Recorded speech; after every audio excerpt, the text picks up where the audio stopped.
Hello everybody! Today I'm here to talk about my most anticipated book releases for the fall season. I've done a few of these videos this year. I've done a spring one, I've done a summer one. Here is my fall edition. So pretty much I'm going to tell you what books I am anticipating for the next 3 months. Of course, I can't list them all because as always, there are so many book releases. Like, it's insane how many book releases there are. I'm just mentioning some that I am really eagerly anticipating so very much. So without further ado, let's get into my most anticipated releases coming out in the fall. So first, I'm going to start with September, obviously. September is rapidly approaching, and September is an insane month for book releases. I feel like every year, May and September are like the biggest book release months, honestly. Like, there are just, it's an explosion of books. Honestly. First one I want to talk about today, because I am going to try to go in chronological order, and that is Tower of Dawn by Sarah J. Maas. This is technically the 6th Throne of Glass book.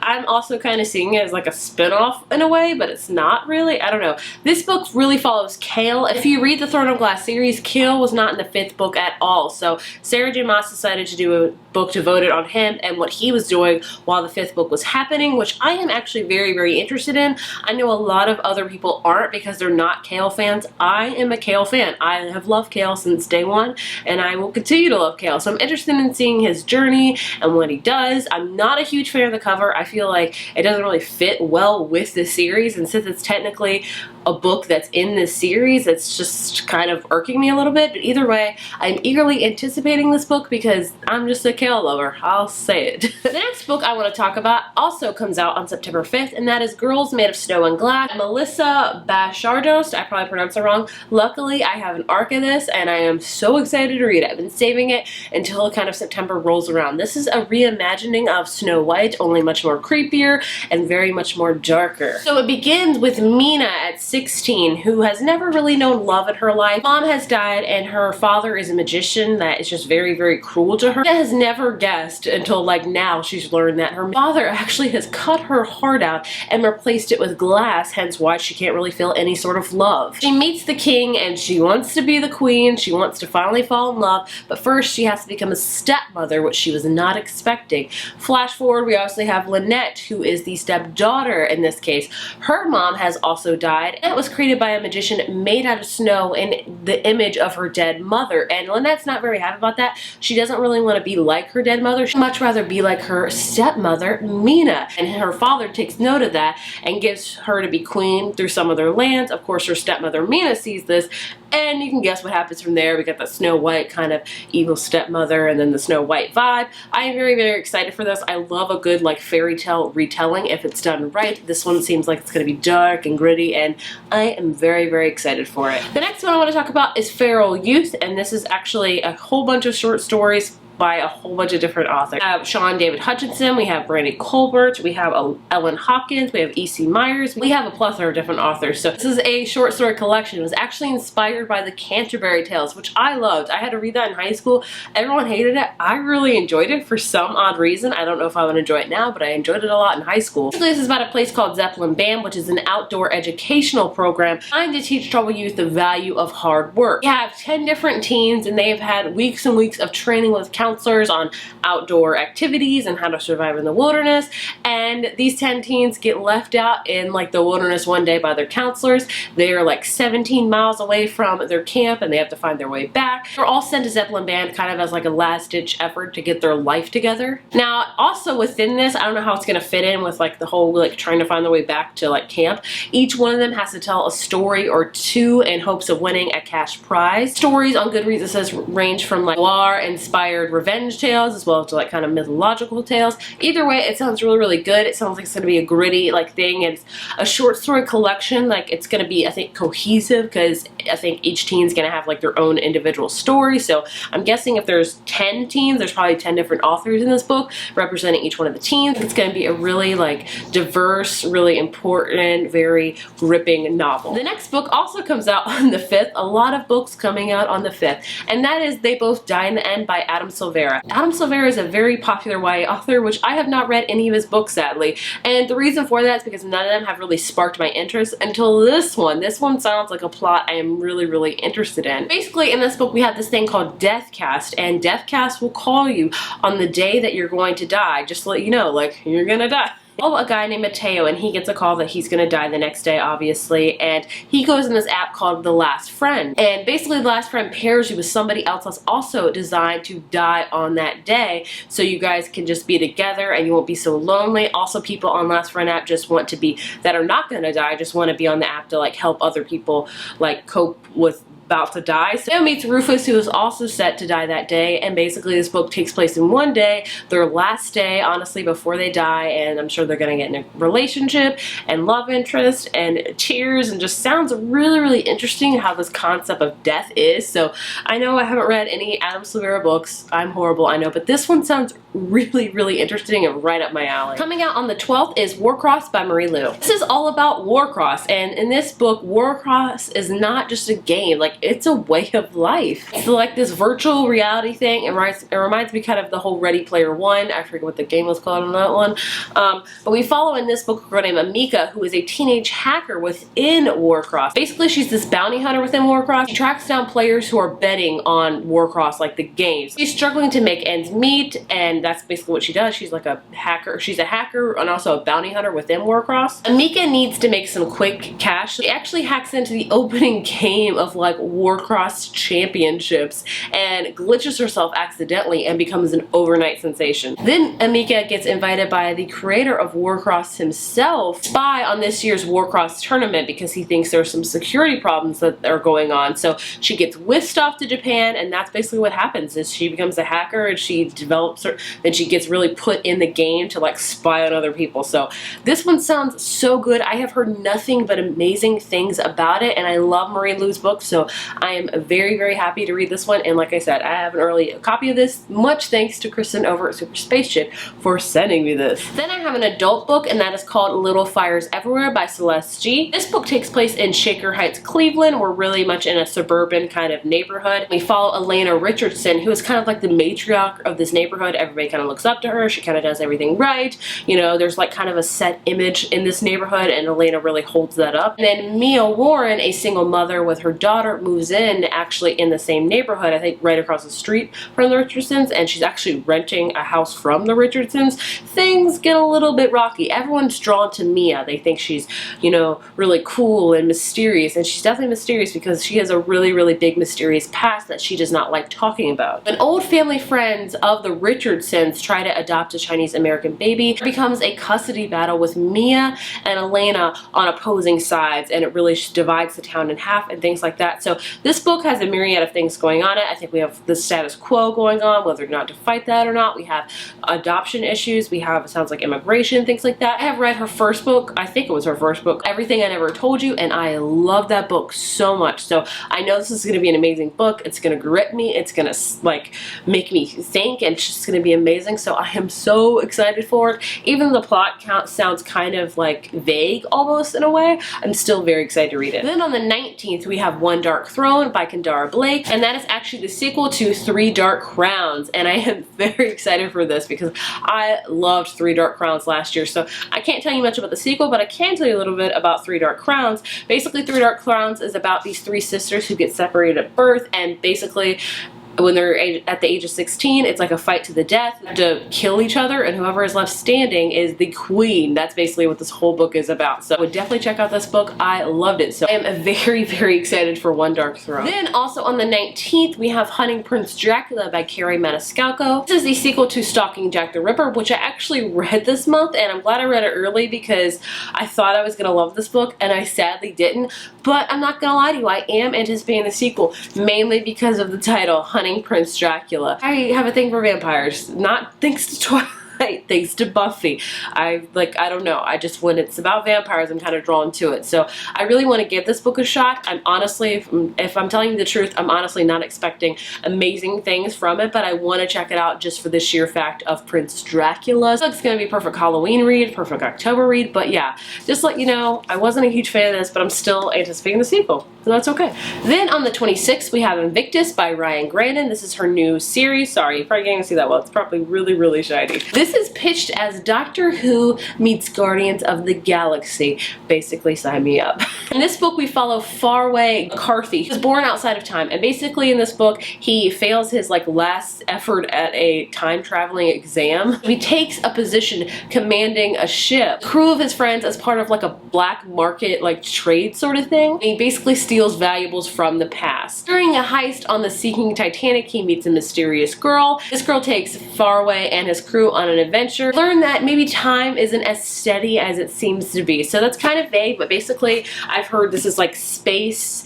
I've heard this is very sci-fi-ish with the space as well as kind of time travel-ish, so I am very, very excited for this book. I read her previous duology Wolf by Wolf last year and loved it, so I trust this author and I'm very, very excited for it because I just think it's going to be such an adventurous and fun book.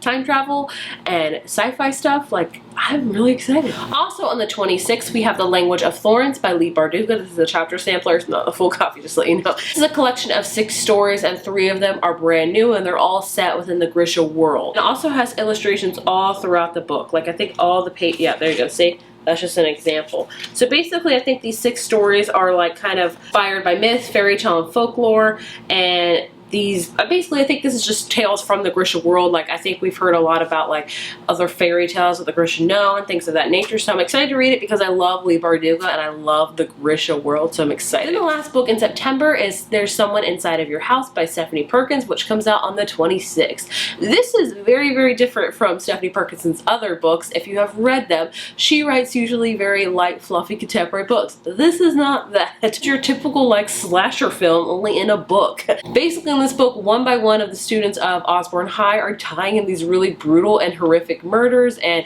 we have this murderer on the loose, and that's basically what it's all about. It just says it's inspired by teenage, slasher films.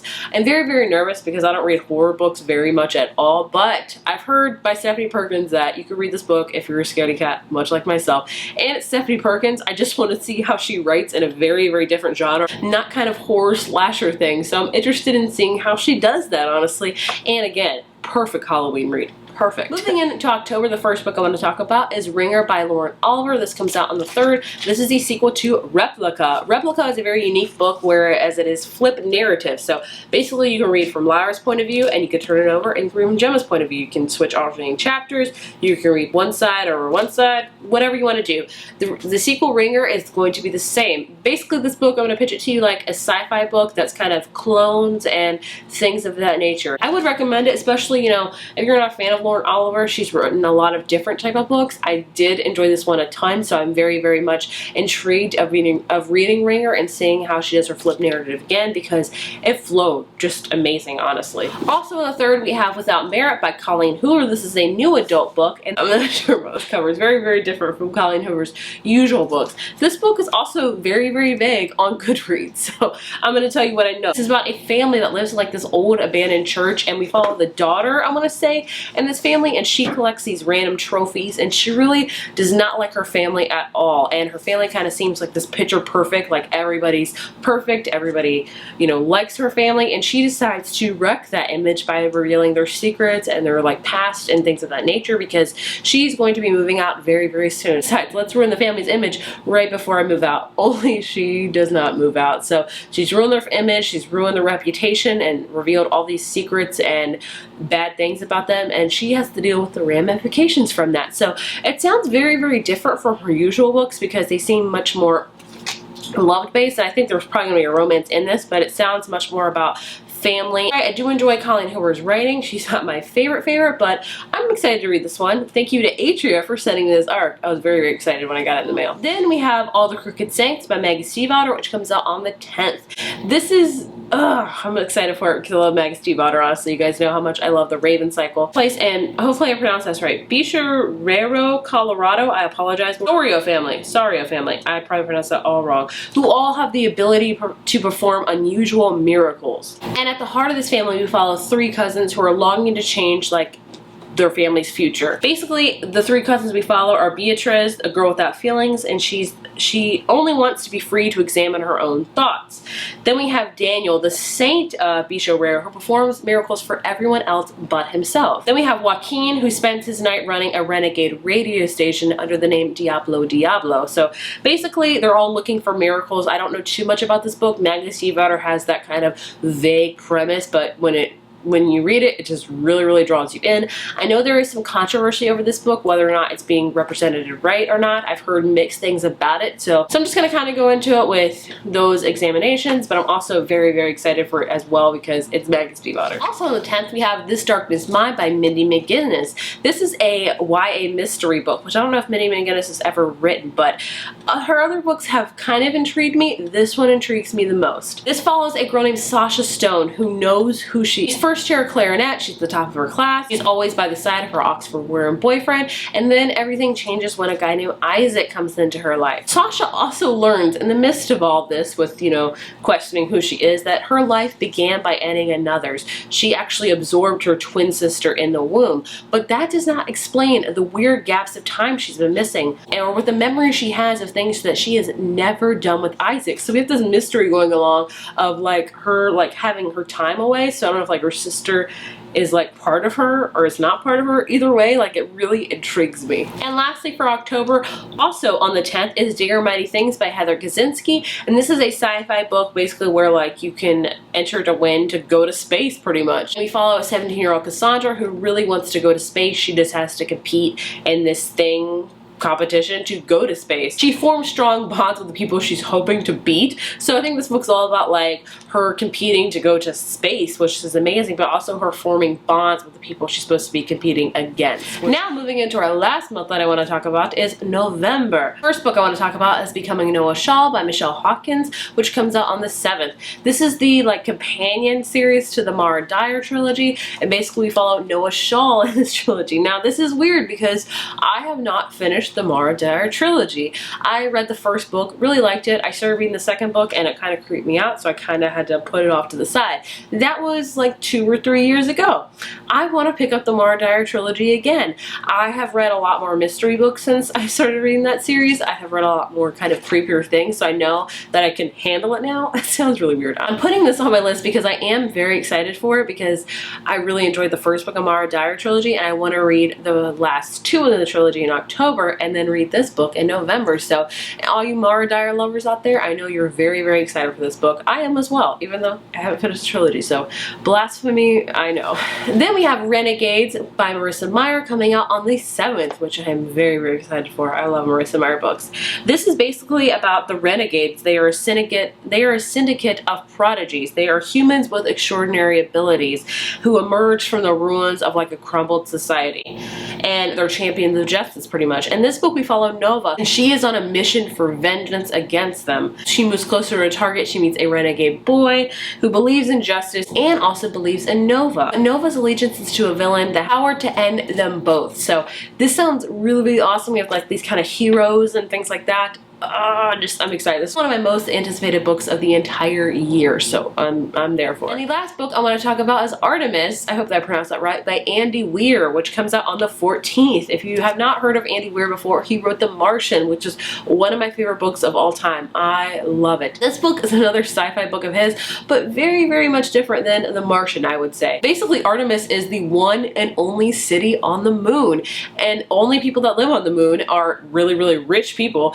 and really eccentric billionaires. And in this book we follow Jazz, who is a smuggler, that lives on the moon, and Artemis obviously. She smuggles contraband atoms, but in Artemis and out of Artemis and things like that. Struggles paying her rent, and then she gets this job of a lifetime that could solve all of her problems. And basically pulling off the perfect crime is very much harder than it seems. This is also kind of vague. We have this, basically it's about a city on the moon called Artemis. I don't know. It's by Andy Weir. I love The Martian, so I really want to check this out. So there you have it. Those are all the books I am anticipating for the next 3 months. There's a lot. There's going to be a lot of hefty reading in this fall, and I am ready for it. I know I have left out a ton of books. If you have any you're anticipating that I did not mention, please leave them down in the comments below. I would love to hear what books you're eagerly awaiting for in the fall. Either way, I'm excited to get to some reading in the fall. I'm just ready for fall to get here. I'm kind of over summer and the heat. I'm ready for all things pumpkin and boots and candles and all those many fall things that are so cliched but I love. If you enjoyed this video, be sure to give it a thumbs up, hit subscribe, and I will see you guys in my next one. Bye.